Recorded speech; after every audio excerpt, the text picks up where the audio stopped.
Bonjour et bienvenue sur la chaîne de l'Académie Fusion, c'est Arthur, professeur de guitare et basse, musicien professionnel. Aujourd'hui je te propose un petit exercice qui va permettre de développer ta créativité. Pour ce faire, on va utiliser un séquenceur. Mais avant d'aller plus loin, je t'invite à mettre un pouce bleu sous la vidéo et à t'abonner à la chaîne afin de pouvoir m'aider à développer cette chaîne et ainsi te proposer plus d'exercices pour faire de toi un meilleur improvisateur. C'est parti. Bien. Alors, avant de rentrer dans le vif du sujet, je vais te présenter un petit peu en quoi consiste cet exercice. Cet exercice, on va passer par ce que j'appelle l'autotranscription, c'est-à-dire que, il n'y a rien que tu joues mieux que ce que tu sais déjà jouer, finalement, en improvisant.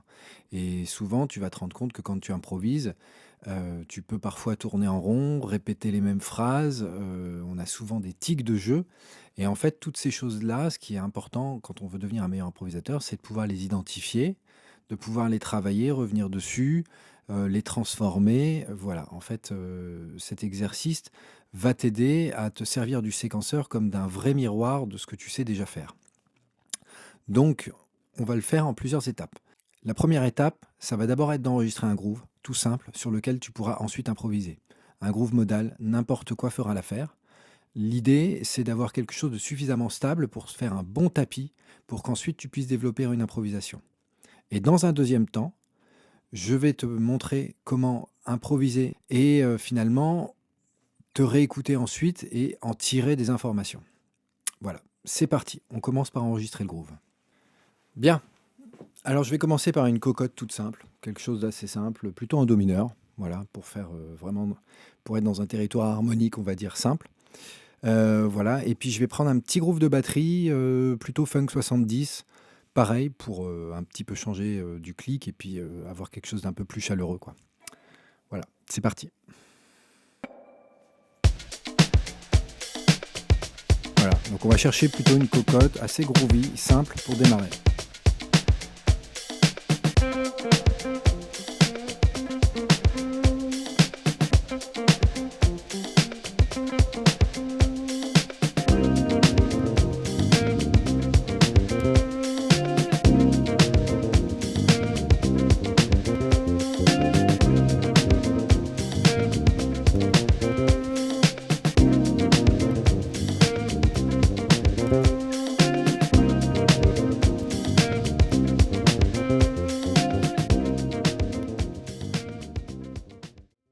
Je vais te faire une brève explication de l'exercice.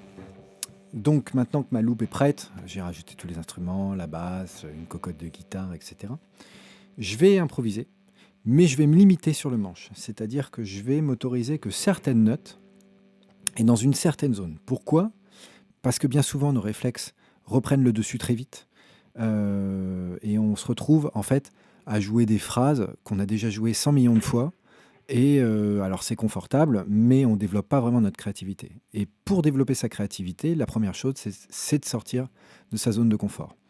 Donc pour sortir de sa zone de confort, je vais me limiter. Par exemple, si on est en do mineur dorien, ce qui est là en l'occurrence le cas, je vais par exemple jouer que la tonique, la 9e, la 11e et la quinte. Ce qui va déjà pas mal limiter. Et je vais me limiter dans cette position en 8e case en fait.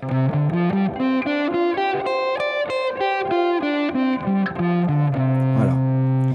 Et je vais essayer, donc je vais certainement me tromper, je vais certainement faire des erreurs, tout en restant dans le groove. Je vais m'obliger à le faire dans le cadre de l'improvisation. Et dans un deuxième temps, on va se réécouter et on va voir comment on peut se servir de ça pour développer notre langage. C'est parti.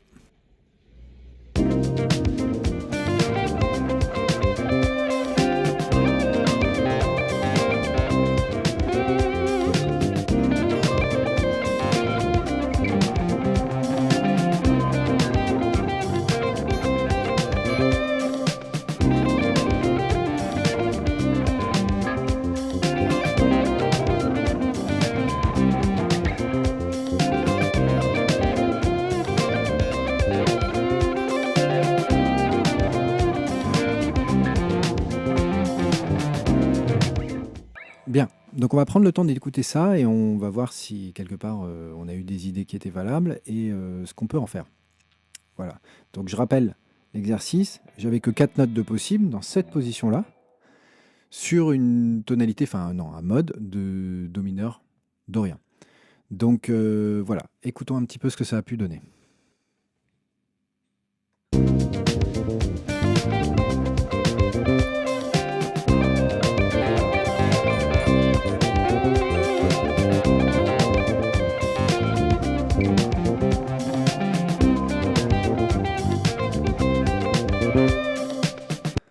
Alors, dès le début, je joue très syncopé.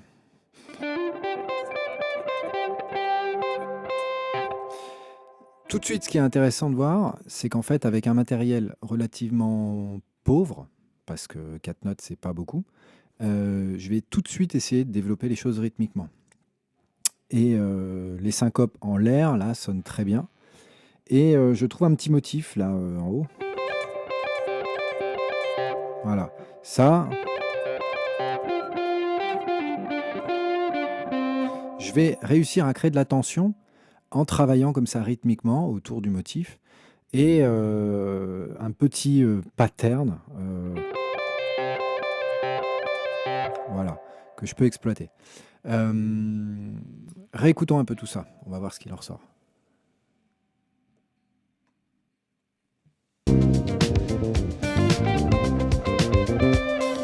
Voilà, on entend bien les syncopes, un bend.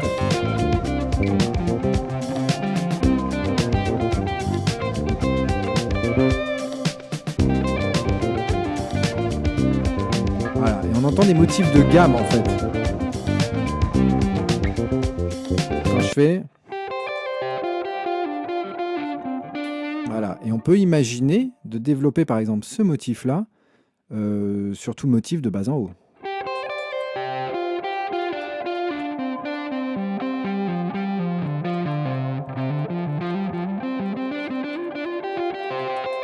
Ce genre de choses. Voilà, alors on va pouvoir décliner comme ça énormément de choses qui vont ressortir, des phrases que l'on va repiquer de soi. Et ce qui est très important, c'est qu'en fait, on va s'apercevoir que des fois, il y a simplement des corrections à faire dans notre jeu déjà présent pour l'améliorer énormément. Et ça, c'est plutôt une bonne nouvelle, parce que ça veut dire que finalement, on a déjà des acquis qui demandent qu'à être exploités. Mais pour ça, il faut réussir à se servir de ce qu'on a enregistré comme d'un miroir. Donc ne pas hésiter à vraiment repiquer des fragments de phrases et à essayer de les extrapoler comme ça ou de pousser le raisonnement de ces phrases-là à leur terme. Par exemple, le petit motif de gamme qu'on vient de voir à l'instant. Donc voilà, ça c'est la méthode. Je te conseille grandement de faire ça régulièrement et d'une, ça va te permettre de te rendre compte de tes progrès et de deux, ça va développer ta créativité parce que ce sont que des choses qui émanent réellement de toi. Ce ne sont pas des plans piqués ici et là, c'est des choses que tu fais toi, spontanément.